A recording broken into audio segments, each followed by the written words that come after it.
Good morning students. हम reasoning का एक अलग टॉपिक करने जा रहे हैं जिसका नाम है सिलोइज्म। सिलोइज्म को हिंदी में बोलते हैं न्याय निर्गमन। नाम सुन के तो आप घबरा गए होंगे, लेकिन उतना घबराने की बात है नहीं। आइए इसको देख लेते हैं। तो सिलॉक्स में मेनली आपका जो है जो आता है, अगर हम बात करें जनरल सिलॉक्स का तो उसमें आते हैं तीन बातें। एक होता है ऑल, दूसरा होता है सम और तीसरा होता है नो। ऑल जैसा कि नाम से ही क्लियर है, ऑल मतलब सब। ऑल में होता है 100% श्योर, 100% श्योर। सम आपका जो होगा वह 0 से 99.9% भी होगा।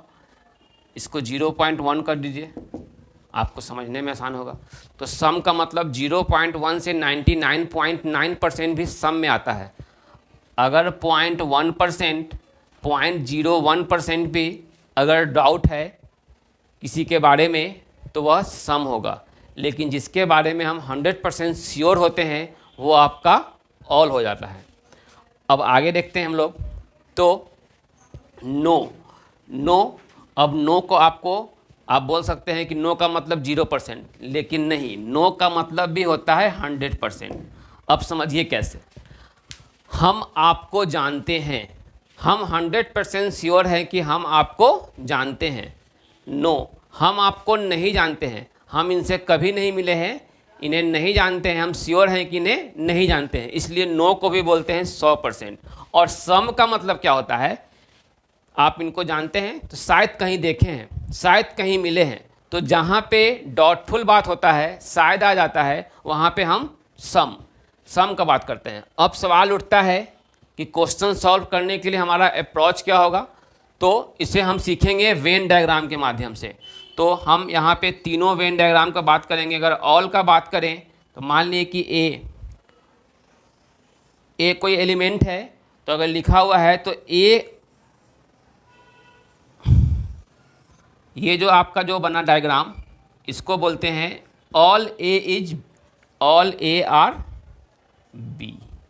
ऑल ए आर बी यानी जितने भी ए हैं वह बी के अंदर है। All A are B.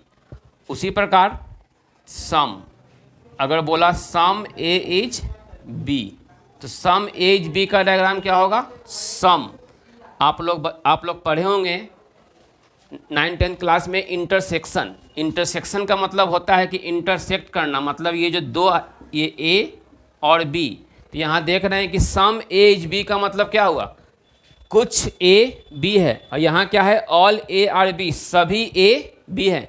तो जितने भी ए हैं वो सभी किसके अंदर हैं, बी के अंदर है। और यहाँ देख रहे हैं सम ए इज बी, कुछ ए बी है, कुछ ए बी है। तो आपके मन में एक सवाल उठ रहा होगा, या आप जानने की कोशिश करेंगे या सोच रहे होंगे कि सम ए इज बी मतलब कुछ ए बी है, तो कुछ ए बी नहीं होगा। ऐसा कह सकते हैं? तो आंसर है नहीं कह सकते हैं। क्यों नहीं कह सकते हैं? क्योंकि स्टेटमेंट अगर पॉजिटिव हो तो पॉजिटिव स्टेटमेंट से हम पॉजिटिव कंक्लूजन ही निकालेंगे। अगर यहाँ बोला है सम ए इज बी और सम ए इज बी को हम बोलेंगे सम ए इज नॉट बी, तो ये कहना सही नहीं होगा, क्योंकि स्टेटमेंट पॉजिटिव है। कहने का मतलब ये हुआ कि अगर एक गिलास पानी है तो एक गिलास पानी में आधा पानी भरा हुआ है। एक गिलास है, एक कांच का गिलास है, एक कांच का गिलास जो है वो आधा भरा हुआ है, तो उसके बारे में जो पॉजिटिव थिंकिंग के लोग होंगे वो बोलेंगे पानी आधा भरा हुआ है। जो नेगेटिव थिंकिंग होंगे बोलेंगे आधा गिलास खाली है। तो दोनों डिपेंड करता है सोच पे। तो जैसा कि हम रीजनिंग पढ़ रहे हैं, रीजनिंग एक सोच का नाम है। तो उसी प्रकार हम यहाँ देख रहे हैं कि सिलॉक्स में सम ए इज बी, तो सम ए इज बी दिया हुआ है, इसका मतलब ये कतई नहीं होता है कि सम ए इज नॉट बी, क्योंकि वह निगेटिव हो जाएगा। तो हमेशा ध्यान रखेंगे, पॉजिटिव स्टेटमेंट से हमेशा पॉजिटिव कंक्लूजन ही निकलेगा, और निगेटिव पॉजिटिव से पॉजिटिव निकलेगा, और निगेटिव से निगेटिव निकल भी सकता है और नहीं भी निकल सकता है। खैर, अब यहाँ हम तीसरा बात करते हैं नो का। मान लीजिए कि यहाँ दिया हुआ हो, नेक्स्ट अगर हम बात कर लें, चलिए इधर लिखते हैं। अगर हम नो का बात करें तो अगर दिया हुआ है no A as B, no as B, no as B का मतलब हुआ कि ए और बी में कोई भी रिलेशन नहीं है। कहने का मतलब ये हुआ कि ए और बी एक दूसरे को कह सकता है डोंट टच मी, मतलब ए और बी में कोई भी रिलेशन नहीं है, डोंट टच मी। क्लियर हुआ?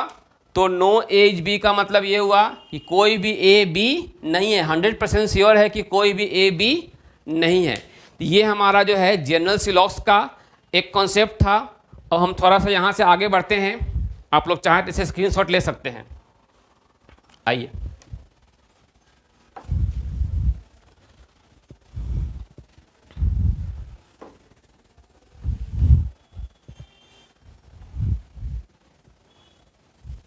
अब थोड़ा सा हम एग्जांपल लेते हैं।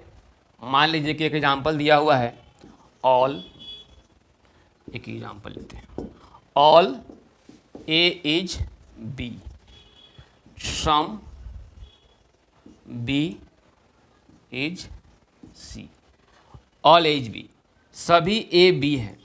तो जितने भी ए हैं वो क्या हैं? बी हैं। सम बी इज सी, कुछ भी सी है।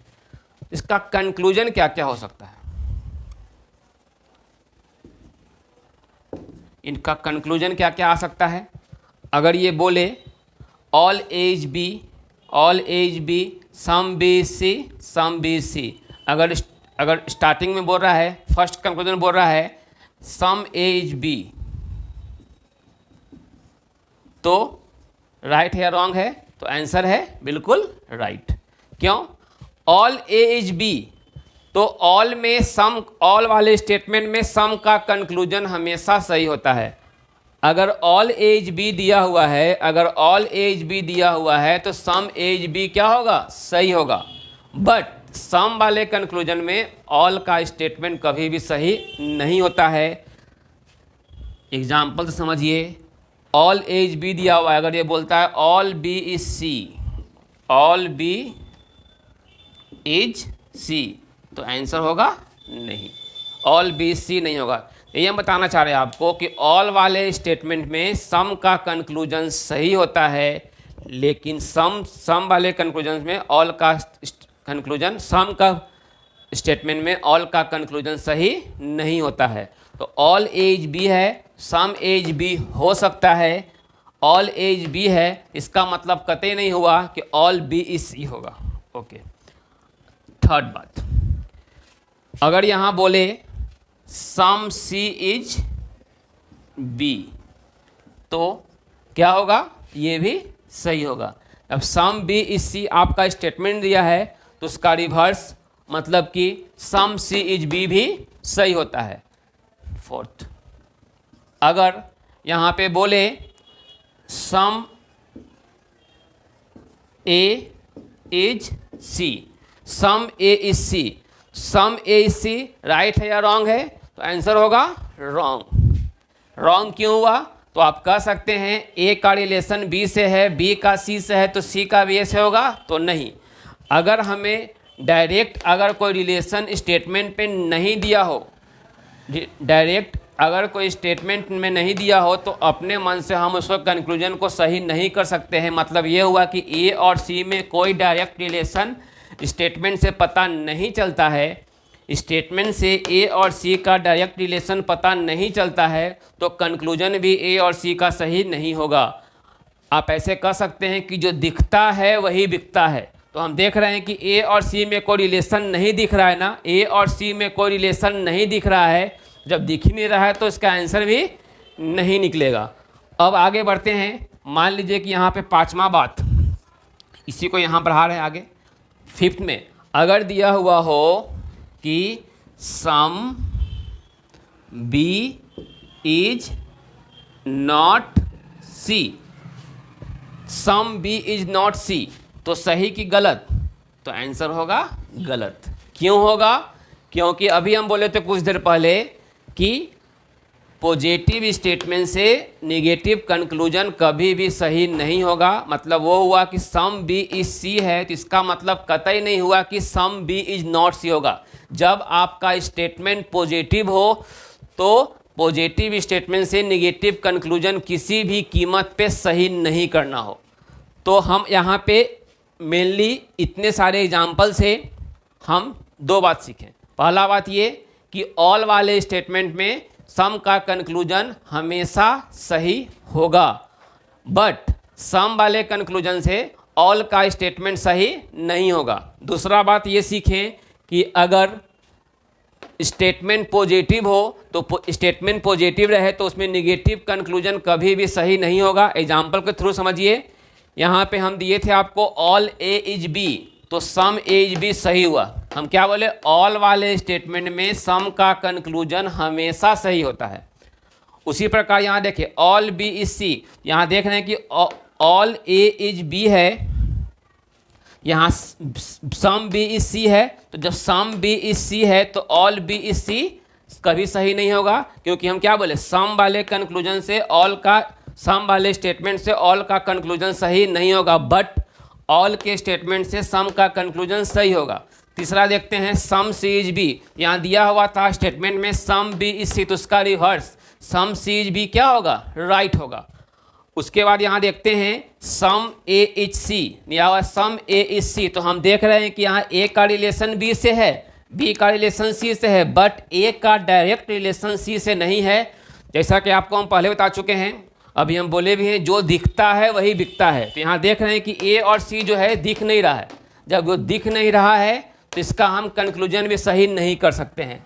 अब यहाँ आते हैं 5th नंबर में, तो यहाँ दिया हुआ है सम बी इज नॉट सी। तो आपको हम बोले थे स्टार्ट क्लास में ही कि सम बी इज सी देने का कतई मतलब ये नहीं होता है कि सम बी इज नॉट सी। आप जो है अपने मन से उसे निगेटिव नहीं मान सकते हैं।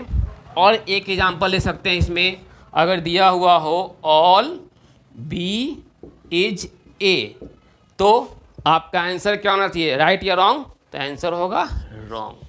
ऑल ए इज बी दिया हुआ है तो इसका मतलब ये नहीं हुआ कि ऑल बी इज ए भी होगा। ठीक है, तो ये पहला एग्जाम्पल था, इससे हम जाने। एक और एग्जाम्पल देखते हैं, उसके बाद हमारा और कुछ क्लियर होगा। आप चाहे इसका स्क्रीनशॉट ले सकते हैं। ओके,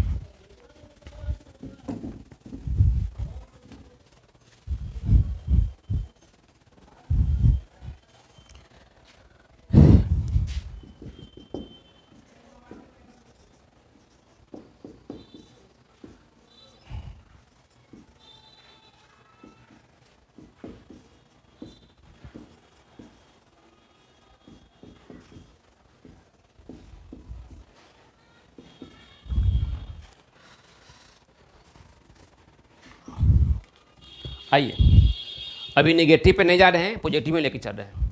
तो इसका हम डायग्राम कैसे बनाएंगे, तो ऑल एज बी, तो पहले नाम किसका, ऑल के साथ कौन है, ए है, तो ए होगा अंदर, उसके ऊपर क्या हो जाएगा, B.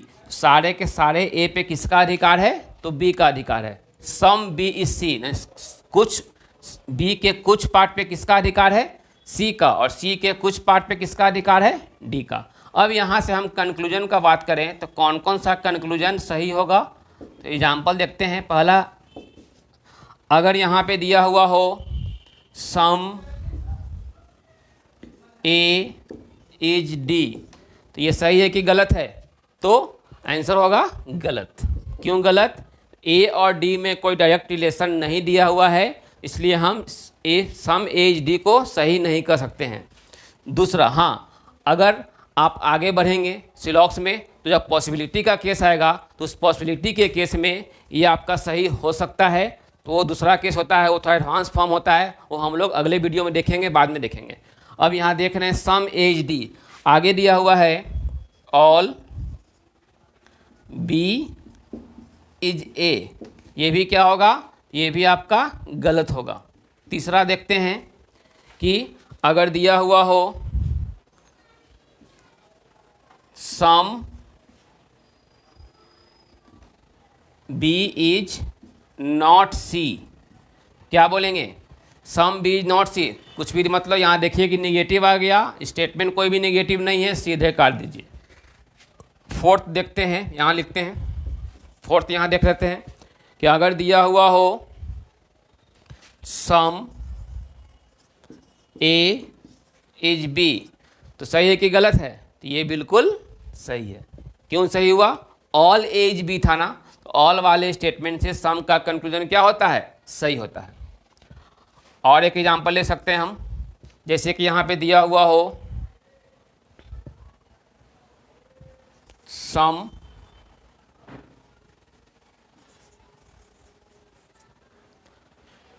C is not D, तो ये भी क्या हो जाएगा? गलत हो जाएगा।